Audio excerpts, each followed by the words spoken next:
வணக்கம் அன்பு நண்பர்களே, வாழ்க வளமுடன். ஸோ இன்னைக்கு ஒரு முக்கியமான மெசேஜ் நான் உங்களுக்கு படிச்சு காமிக்க போறேங்க. நம்ம நிறைய பேர் எப்பவுமே பார்த்தீங்கன்னா கவலையிலேயே இருப்போம். எதுவும் சரியா நடக்கலையே, இவ்வளவு பாடுபடுறேனே, எனக்கு ரிசல்ட் சரியா வரமாட்டேங்குது அப்படிங்கிற ஒரு கவலை இருக்கும். அப்படி உங்களுக்கு அந்த கவலை கான்ஸ்டன்டா இருந்ததுன்னா இந்த மெசேஜ் தொடர்ந்து கேளுங்க. கீதையின் சாரத்தின் துளி.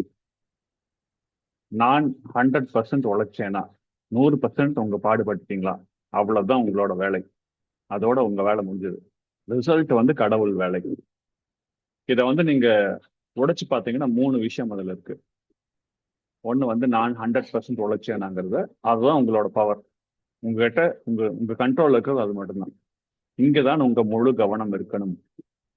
என்னோட வேலையை நான் நேர்மையா செஞ்சேனா, சோம்பல் இல்லாம சுறுசுறுப்பா செஞ்சேனா, என்கிட்ட இருக்கிற நாலேஜ், என்னோட திறமை, தெரிஞ்ச அளவு திறமையா செஞ்சேனா, உங்களால முடிஞ்ச அளவுக்கு பண்ணிட்டீங்களா? இந்த 3 கொஸ்டினுக்கு வந்து எஸ், ஆமான்னு பதில் வந்தா அதுக்கப்புறம் நீங்க ஃப்ரீ ஆயிருங்க. எந்த விதமான குற்ற உணர்ச்சி உங்களுக்கு வேண்டாம். இன்னும் நல்லா செஞ்சிருக்கலாம் என்ற குடைச்சல் விட்டுருங்க. இல்ல, இப்போ ஒரு விவசாயி வந்து விதை போட்டு தண்ணி ஊத்தி களை எடுப்பான். அவ்வளவுதான் அவரோட வேலை. அதோட ரிசல்ட், அதோட ஈல்டு, மகசூல் வர்றது வந்து கடவுளோட வேலை.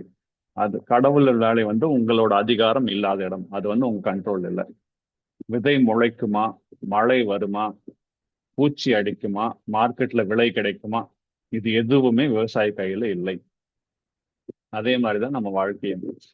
இன்டர்வியூ நல்லா பண்ணலாம், ஜாப் கிடைக்கிறது கம்பெனி கையில, எக்கானமி கையில, பொருளாதாரம் எப்படி இருக்குது, விதி கையில.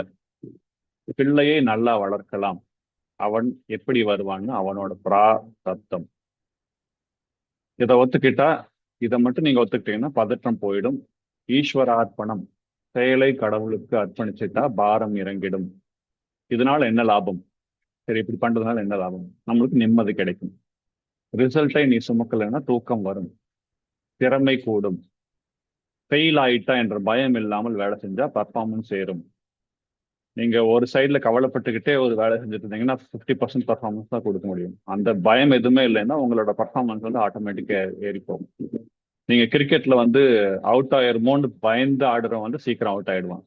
அதே மாதிரிதான் அகங்காரம் அழியும், ஈகோ வந்து அழிஞ்சு போயிடும். சக்சஸ் வந்தா நான் தான் மாறுதாட்ட மாட்டோம். நான் வேலையினாலதான் எனக்கு சக்சஸ் கிடைச்சதுன்னு அந்த ஈகோ வராது. ஃபெயிலியர் வந்தா நான் வேஸ்ட்னு குனிய மாட்டோம், ரெண்டையும் கடந்து நிற்போம். ஒரு எச்சரிக்கை கொடுக்கிறாரு. ரிசல்ட் கடவுள் வேலைன்னு சோம்பேறித்தனத்துக்கு சாக்கு சொல்லக்கூடாது. சோம்பேறித்தனமா இருந்துட்டு ரிசல்ட் வரல அப்படின்னு சொல்லி கடவுள் மேல வார்த்தை போடக்கூடாது. நான் 100% உழைச்சேனா, இந்த கேள்விக்கு நேர்மையா இல்லைன்னு பதில் வந்தா முதல்ல அதை சரி பண்ணுங்க. அப்புறம்தான் ரிசல்ட்டை விடுற பேச்சு. பகவான் ஸ்ரீ ரமணர் கேட்பார், உன் வேலையை ஒழுங்கா செய், கடவுள் வேலையை நீ ஏன் தலையில போட்டுக்கிற? பண்ணுங்க, வேலையை நல்லா பண்ணுங்க. முடிச்சுட்டு நான் என்னால செய்ய முடிஞ்சதை செஞ்சுட்டேன் ஒரு முறை சொல்லிட்டு அப்படியே விட்டுடுங்க. மனசு எப்படி இருக்குன்னு கவனிங்க. அந்த லேசான ஃபீலிங் தான் கர்ம யோகம் அப்படின்னு சொல்றாரு. சின்ன சின்ன விஷயத்துல பிராக்டிஸ். பெரிய பெரிய ஞானம் எல்லாம் பேச வேண்டாம். இன்னைக்கு சாப்பிடும்போது டிவி பார்க்காம, போன் நோண்டாம சாப்பாட்டை மட்டும் ரசிச்சு சாப்பிடுங்க. பஸ்ல போகும்போது எப்போ வீடு வரும்னு பதறாம பயணத்தை கவனியுங்கள். இப்படி நிகழ்காலத்திலே வாழ பழகினா எதிர்கால இன்பக் கனவு அருந்து போகும். ஃபியூச்சர் பாஸ்ட் பத்தி கனெக்ஷன் கட் பண்ணிட்டு live in the present moment. இந்த ஃபர்தர் மெசேஜ் வந்து தொடரும். ஸோ தேங்க்யூ ஸோ மச் நண்பர்களே. வாழ்க வளமுடன். Have a wonderful day. இந்த மெசேஜ் உங்களுக்கு எல்லாத்துக்கும் யூஸ்ஃபுல்லாக இருக்கும்னு நம்புறேன். இன்கேஸ் உங்களுக்கு இந்த மெசேஜ் பிடிச்சிருந்ததுன்னா இந்த யூடியூப் சேனல் வந்து ஒரு லைக் பட்டன் போடுங்க, ஒரு சப்ஸ்கிரைப் போடுங்க. Thank you so much. வாழ்க வளமுடன்.